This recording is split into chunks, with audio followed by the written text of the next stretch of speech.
Olá! Como é possível escolher os 10 maiores craques da história do Santos? Apenas 10, e não mais que 10. É preciso ser valente. Thiago Arantes, que não é parente de Pelé, decidiu fazê-lo e está apresentando os 10 heróis num livro que passa a integrar a série que a editora Maquinária vem lançando para todos os gigantes do futebol brasileiro, dentro da coleção chamada de Ídolos Imortais. O critério adotado foi lógico, mesclando ídolos do passado e da década atual. Reuniu um craque fabuloso da era do amadorismo, um da geração anterior a Pelé, 6 representantes da era Pelé e mais 2 joias em atividade. E não será muito difícil você adivinhar quem são esses dois últimos. O Santos completa 100 anos em 14 de abril próximo. Disputou o primeiro Paulistão em 1913, mas foi obrigado a abandoná-lo. Voltou em 1916, mas só veio a ser campeão em 1935. Ainda aguardou mais 20 anos para conquistar novamente o título regional, em 1955. Daí em diante, porém, não parou mais. Foram, resumindo, 2 mundiais, 3 Libertadores, uma Recopa Intercontinental, uma Copa Comebol, 2 brasileiros, 6 vezes a Taça Brasil, que agora é considerada Campeonato Brasileiro, uma Copa do Brasil, 5 torneios Rio-São Paulo e 19 campeonatos paulistas. O último deles, em 2011, para ficar apenas nos mais importantes. Se incluirmos todos os torneios internacionais, não haverá espaço para tudo. É evidente que para formar um currículo desse, o Santos foi obrigado a manter um punhado formidável de craques, desde a década de 1910 até o ano passado, quando voltou a ganhar a Libertadores naquela decisão que você se lembra bem contra o Peñarol.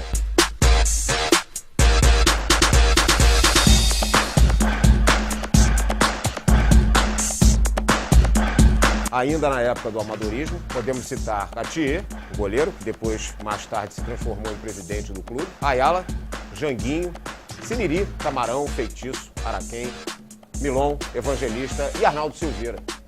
Incluindo aí, entre esses jogadores, o ataque que marcou mais de 100 gols no Campeonato Paulista. Dos campeões de 1935, vale lembrar que o título veio com a vitória de 2-0 sobre o Corinthians, é obrigação destacar o goleiro Ciro, Agostinho, Janguinho e Mário Pereira. Mário Pereira conhecido por Perigo Louro, além de Junqueira, o ponta esquerda. Do bicampeonato de 55-56, vale citar a turma que preparou o terreno para Pelé e logo para o período em que o Santos formou o maior time de futebol de todos os tempos. Alguns deles, depois, chegaram a jogar ao lado do Rei. São muitos os nomes. Laércio, Manga, esse Manga era o goleiro, mas não é o mesmo do Botafogo. Elvio, Ramiro, Feijó, Olavo, Formiga, Urubatão, Tite, Negri, o argentino, Antoninho, Álvaro, Jair Rosa Pinto, Pagão, Vasconcelos e Del Vecchio.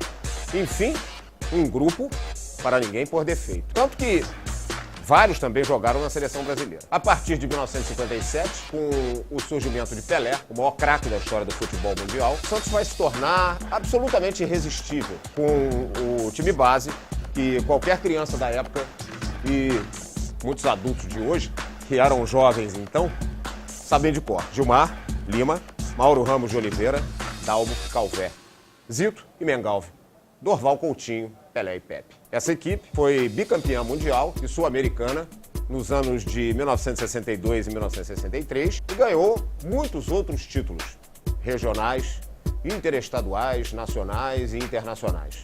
A esses 11 se juntariam ao longo da década de 60 e até meados dos anos 70, Serras, goleiro argentino, Cláudio, Carlos Alberto Torres, Djalma Dias, Joel Camargo, tricampeão mundial em 70, Orlando Peçanha, Ramos Delgado, Marinho Pérez, Rildo, Clodoaldo, Afonsinho, Jair da Costa, reserva de Garrincha na Copa de 62 no Chile, Manuel Maria, Toninho Guerreiro, Cláudio Adão, Abel e Edu.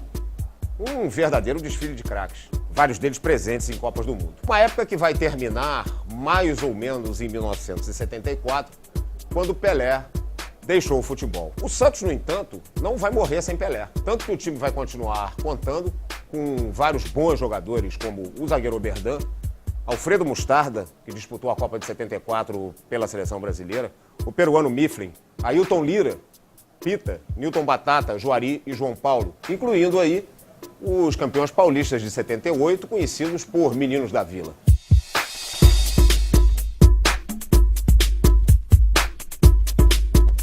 Na primeira metade da década de 80, com eles e com a chegada de outros nomes importantes, o goleiro uruguaio Rodolfo Rodrigues, Paulo Isidoro, Serginho Chulapa e Zé Sérgio, o Santos foi vice-brasileiro em 83 e ganhou o Paulistão de 84.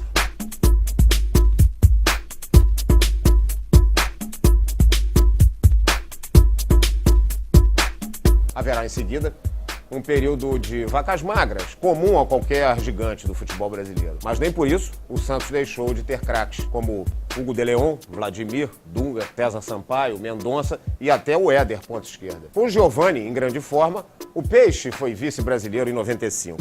Com Zete, Atisson, Marcos Assunção e Miller, ganhou o Rio-São Paulo de 97 e a Copa Conmebol de 98.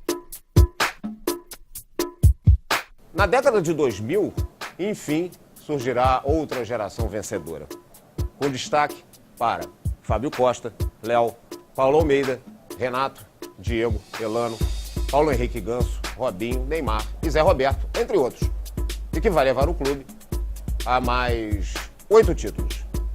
O Brasileiro em 2002 e 2004, o Paulistão em 6, 7, 10 e 11, a Copa do Brasil de 10 e a Libertadores de 11. A propósito, você tem a ideia de quantos nomes foram citados aqui?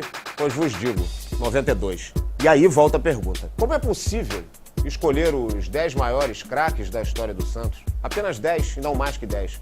Pois Thiago Arantes o fez.